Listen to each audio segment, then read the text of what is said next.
So if you are someone who loves the look of wood flooring, but you're into engineered wood, maybe you feel it's a bit too hard to maintain, or you want something more durable for everyday life, then this video is definitely for you.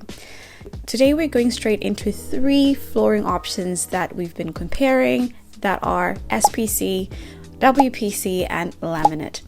We've been doing water tests, scratch tests, all of that, and I will show you the results later in the video. But let me start by explaining why we are even looking into these types of flooring and what we eventually decided on for our house.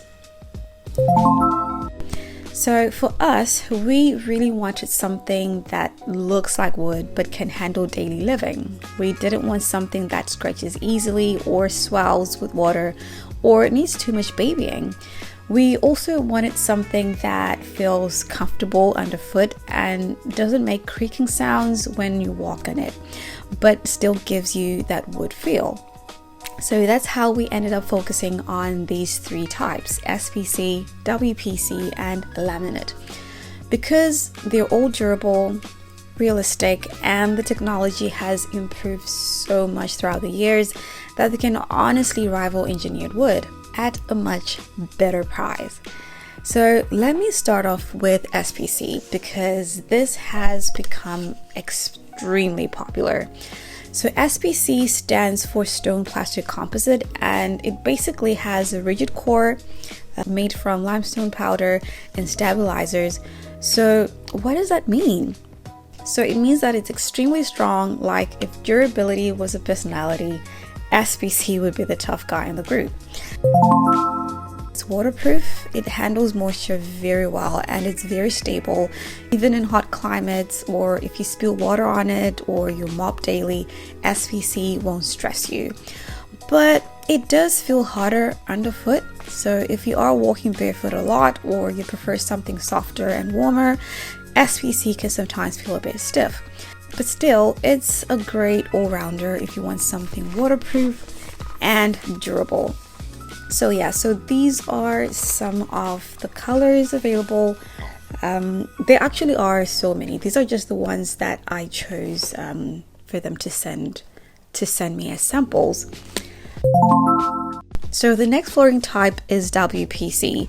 So WPC stands for wood plastic composite. So if SPC is the tough guy, WPC is like the friendly one that still knows how to fight.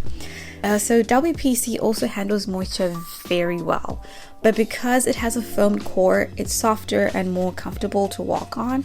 So if you love that slightly warmer cushion feel, then WPC usually wins in that category. So the downside though is that it's not as tough as SPC. It's more expensive. You're looking at maybe adding like an extra 1,000 as compared to SPC, and because the core is softer, it can dent a little easier, but it's amazing for comfort and sound absorption. Alright, next up is laminate, and laminate, to be honest, is one of the most underrated flooring types. Laminate flooring today is not the laminate from 10 years ago. The new ones are stronger, more realistic, and more durable. What surprised us with this is that it really performed very well. Even in terms of the scratch resistance, it held up better than we expected.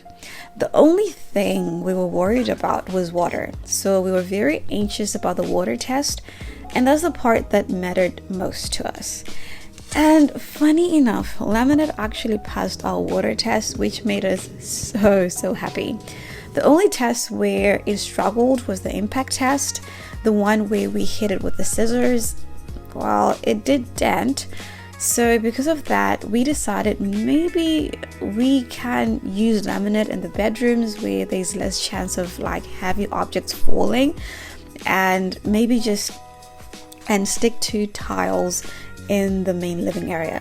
But because laminate looks the most realistic and honestly gives the best feeling underfoot, we are still strongly considering it for the other areas of the house, including the kitchen And if you do use laminate in the kitchen, one thing you can do to protect that area where the sink is, because that's the most vulnerable spot, is to simply put a rug, just lay a rug, and it will give you some peace of mind without stopping you from using the flooring you actually love.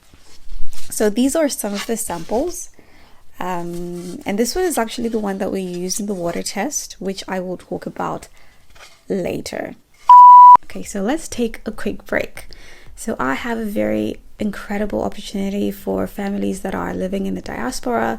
If you've been dreaming of a retirement home in a luxury private gated community, a modern country estate environment in Zimbabwe, I would love to share something truly beautiful with you guys.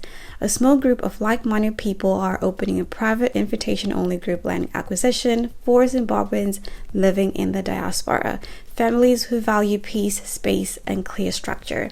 Imagine a serene community with very few residents, each on generous land, enough for your own organic garden, fruit trees, and the space to unwind in nature, all alongside like-minded families building this vision together. And the best part is the most affordable way to secure land in a genuinely high-end area, because they're doing it collectively. If this resonates with you, simply join the private WhatsApp group using the link in the description or the pinned comment. You will personally be welcomed and guided through the details. We are keeping the group small to maintain privacy and quality, so if this speaks to your heart, please join the link down below. Alright, so now let's talk about something people always get confused about. What is a wear layer? So this wear layer is basically the clear protective top layer on your flooring. Is the part that protects the print, the wood design from scratches, dents, and just everyday wear. So for SPC and WPC wear layers usually come in 0.2, which is for residential light use, 0.3 millimeters, which is like the standard residential, 0.5, which is for heavy residential or light commercial, and 0.7 millimeters. So obviously the thicker the wear layer, the more resistant it will be to scratches. So laminate doesn't measure wear layer though the same way. Instead, it uses AC ratings like AC3, AC4, AC5, and AC4 and AC5 are very strong, and that's why laminate often surprises people with its durability.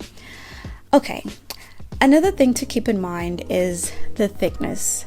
The thickness of the plank itself, like 4 millimeters, 5, 6, 8, 12. Thicker planks generally feel more solid underfoot, absorb sound better, click together more securely, look more premium, bridge small imperfections on the subfloor. That's one reason laminate, which is often 8 to 12 millimeters, feels more like real wood. It's thicker and more stable underfoot. So, and then we also have SPC, which is usually thinner, around 4 to 6 millimeters, but very strong because of the stone core. And then we also have WPC, which is usually 6 to 8 millimeters because of the softer core inside. So after all the comparing, testing, and honestly stressing, we finally decided to go with the laminate, especially for the bedrooms. Even though it didn't do well in the impact test with the scissors, everything else about it matched what we wanted. The look, the feel, surprisingly the water resistance. And because we love it so much, we're still considering using it in the kitchen and main areas. And so we'll just try to take simple precautions like placing a rug near the sink. Alright fam, that brings us to the end of the video. And I really hope this video helped you to understand SPC, WPC, and laminate a little better, especially if you are also looking for the wood-like flooring but don't want the stress and maintaining that comes with engineered wood. Now, I would really love to hear from you guys. Which flooring type would you go for? WPC, SPC, laminate? Do you have any of these floors already in your home? How have they been holding up? Please share your experience in the comment section down below, because honestly, your feedback helps not only me, but anyone else who's researching and trying to make a good decision when it comes to their flooring. So thank you so much guys for watching, and I will see you in the next video. We got a beautiful story.